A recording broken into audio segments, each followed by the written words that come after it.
Good morning बच्चों, कैसे हो आप लोग। माई सेल्फ रेखा। जैसे कि आपको पता है डेली मैम एक कहानी सुनाती है, तो आज मैं फिर से तैयार हूँ एक प्यारी सी एक स्टोरी और लेके आप लोगों के लिए। तो जल्दी से आ जाओ भाग के। Welcome to my channel Marks Academy. आपको सबको पता है स्टोरी सुनते हैं, पढ़ाई भी करते हैं आप लोग हमारे चैनल पे, है ना। तो अब स्टार्ट करें। आज मेरी स्टोरी है कोरोना गया वैक्सीन आया, वैक्सीन आया कोरोना गया। अब वो आप डिसाइड करना क्या है, वो मैं नहीं बताऊंगी, पर यही है मेरी स्टोरी का टॉपिक। आप इसको कुछ भी बोल सकते हो। आपको पता है कोरोना का वैक्सीन आ गया अमेरिका में, और वैक्सीन लगनी भी स्टार्ट हो गई बच्चों को, बड़ों को। पहले बड़ों लोगों को, बच्चों को तो बाद में लगेगी। वहाँ के लोगों के सब एडमिन पेपर वाइज सब काम हो गया और अब उनको लगाने के लिए स्टार्टिंग हो गई है। और जैसे ही वहाँ के लोगों को लगेगी उसके बाद इंडिया में भी वैक्सीन आ जाएगी। तो फिर अब क्या हो रहा है, कोरोना बाय बाय कर रहा है हमें धीरे धीरे, एकदम से बाय बाय नहीं कर रहा। तो आज हमारी स्टोरी इसी पे है। अब ये कैसे पता चलेगा कि कोरोना की वैक्सीन लग के बच्चा जा रहा है धीरे धीरे, इसी पे एक स्टोरी है। आपको पता है एक बार एक बच्चा रात को बड़े आराम से सो रहा था। अब वो रोज़ यही सोचता था कोरोना है, मैं जा नहीं सकता, मैं खा नहीं सकता, मैं सो नहीं सकता, मैं बाहर नहीं खेल सकता। मम्मी हमेशा यही कहती रहती है कोरोना आया, कोरोना आया, कोरोना आया। जब उसने टीवी में देखा कि कोरोना का इंजेक्शन आ गया है, वैक्सीन आ गई है, तो वो बड़ा खुश हुआ। अब वो देख के सो गया। रात को क्या हुआ, कोरोना उसके सपने में आया, कोरोना वायरस। और उसने बोला दिव्यांश अब मैं जाने वाला हूँ, तुम्हारी मेरी दोस्ती खत्म हो गई है। दिव्यांश कहने लगा ये कैसे है पॉसिबल है, इतने दिन से तो हम कोरोना के राज में जी रहे हैं, कैसे चला जाएगा। फिर दिव्यांश सोचने लगा। सुबह उसने क्या किया, जैसे ही वो उठा उसने अपनी मम्मी को पूछी ये बात। तो फिर मम्मी ने बोला अच्छा ठीक है, आज आप सुबह से देखना क्या क्या चीज़ें ऐसी हैं जिनकी वजह से कोरोना भाग जाएगा। ठीक वैसे ही उसने सब चीज़ों को नोट करना शुरू किया।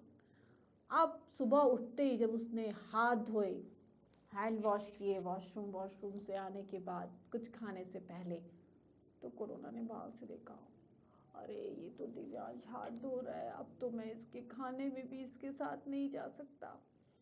थोड़ी देर के बाद दिव्यांश खेलने गया मास्क लगा के। आपको पता है ये सब मास्क लगा के जाते हैं। वहाँ से आया, फिर से आके उसने हैंड वॉश कर लिए। कोरोना ने देखा लो अब मैं प्लेग्राउंड में भी नहीं जा सकता, वैक्सीन आने के बाद तो मैं चला ही जाऊंगा, कम से कम एक दो बार तो इसके साथ खेल ही लेता, लेकिन अब तो वो भी पॉसिबल नहीं है। कोरोना बहुत दुखी हुआ। थोड़ी देर के बाद दिव्यांश ने आके पढ़ाई करना स्टार्ट किया। उसने फट से अपने हैंड वॉश किए, सैनिटाइज किया और फिर से वो पढ़ने बैठ गया। एकदम से उसको याद आया कि मुझे तो मार्केट से अपनी बॉल लेने जाना है। वो बाज़ार जाने के लिए रेडी हो गया। बाज़ार जाने के लिए वो मम्मी के साथ गया। बॉल की शॉप पे पहले से उसने सैनिटाइज किया। बॉल की शॉप के बाहर छुप के कोरोना खड़ा हो गया। देखता हूँ शायद यहाँ से मुझे कोरोना दिव्यांश अपना फ्रेंड बना ले। वहाँ भी दिव्यांश तो बहुत चालाक था, वो अपने साथ सैनिटाइजर लेकर गया था। उसने हैंड वॉश किए। थोड़ी देर के बाद उस दिन दिव्यांश को अपनी मम्मा के साथ डॉक्टर के पास जाना था। डॉक्टर के पास गया तो वहाँ डॉक्टर ने जो बताया उसकी मम्मा को और दिव्यांश को, मैम आपको पता है कोरोना का इंजेक्शन आ चुका है, अब बहुत दूर नहीं है, थोड़े ही समय बाद हमारी इंडिया में भी इंजेक्शन आके सबको लग जाएगा और सारे हम कोरोना से छुट्टी पा लेंगे और कोरोना को कर देंगे बाय बाय, कभी लौट के मत आना, चीन से आए हो चीन में ही भाग जाओ। जब कोरोना ने ये बात छुप के डॉक्टर की सुनी तो कोरोना की आंखों में तो आंसू। लो जी, यहाँ तो डॉक्टर भी मेरे लिए कॉपी पेंसिल लेके लिखे पड़े हैं, मुझे भगाने की तैयारी कर रहे हैं और सब लोगों को बता रहे हैं।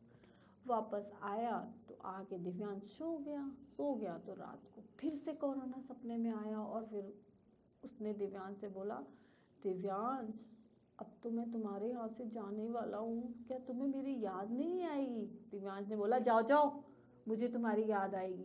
इतने लोगों को तुमने इतनी तकलीफ पहुंचाई है, इतना बीमार किया है, सबके सब परेशान हो गए, हमारी पढ़ाई सफ़र हो गई, हम कहीं जा नहीं सकते, और तुम बोल रहे हो हम तुम्हें याद करेंगे, जाओ यहाँ से। दिव्यांश की बात सुनकर कोरोना सोच में पड़ गया और सोचने लगा, अच्छा भैया ठीक है तो हम चले जाएंगे, पर अभी तो मत जाने दो। दिव्यांश ने बोला, नहीं नहीं, मुझे तुम्हारी कोई ज़रूरत नहीं है, मैं तो इंतज़ार कर रहा हूँ उस दिन का जब से वैक्सीन आएगी, और वैक्सीन लगवाने के बाद मैं सीधा अपने स्कूल में अपनी टीचर्स के पास जाऊँगा, पढ़ाई करूँगा, एग्ज़ाम दूंगा और आगे पढ़ाई करूँगा। कोरोना रोने लगा। अब तो मेरा कोई फ्रेंड नहीं बनेगा, चलो अपने पुराने देश चलते हैं। और कोरोना ने डिसाइड करा कि ठीक है, अभी मैं थोड़े दिन बाद मैं भी यहाँ से चीन वापस चला जाऊँगा, और अब लौट के कभी नहीं आऊँगा, क्योंकि इंडिया में इतनी मैंने बुरे काम किए हैं कि इंडिया में अब मुझे कोई पसंद ही नहीं करता। ठीक है भैया, चीन से आए थे और चीन ही चले जाते हैं। तो इस कहानी से हमें क्या शिक्षा मिली कि कोरोना को खुद भी समझ आ गया कि अब मुझे इंडिया में कोई पूछ नहीं होगी, अब मेरे भागने की तैयारी हो चुकी है, अब मुझे इंडिया से जाना ही पड़ेगा। तो आपको मेरी कहानी कैसी लगी, अब आप सबको बताइए अपने फ्रेंड्स को, अपने और आसपास के बच्चों को कि अब हमारी वैक्सीन आने वाली है, कुछ ही हफ्तों में हम लोगों को सबको इंजेक्शन लगेगा, और फिर हम अपनी डेली लाइफ की तरह यूज्ड टू हो जाएंगे, जैसे पहले सब स्कूल जाते थे, स्कूल में पढ़ाई, खेलना, मार्केट जाना। लेकिन एक बात का ध्यान सबको रखना है कि अभी हमें प्रिकॉशंस कंटिन्यू रखने हैं जब तक हमारे पास इंजेक्शन ना आ जाए। ओके, तो सबको ये मैसेज देंगे आप कि अब हमारा इंजेक्शन आने वाला है, और अब हम सब अपनी लाइफ में पहले की तरह स्कूल जाएंगे, ट्यूशन जाएंगे, पढ़ाई करेंगे, मार्केट जाएंगे, खेलेंगे, लेकिन अभी हमें मास्क और सोशल डिस्टेंसिंग के साथ ही रहना है। तो इस बात को अपने सभी फ्रेंड्स को बता के कि अब हमारा बहुत जल्दी अच्छा टाइम आने वाला है।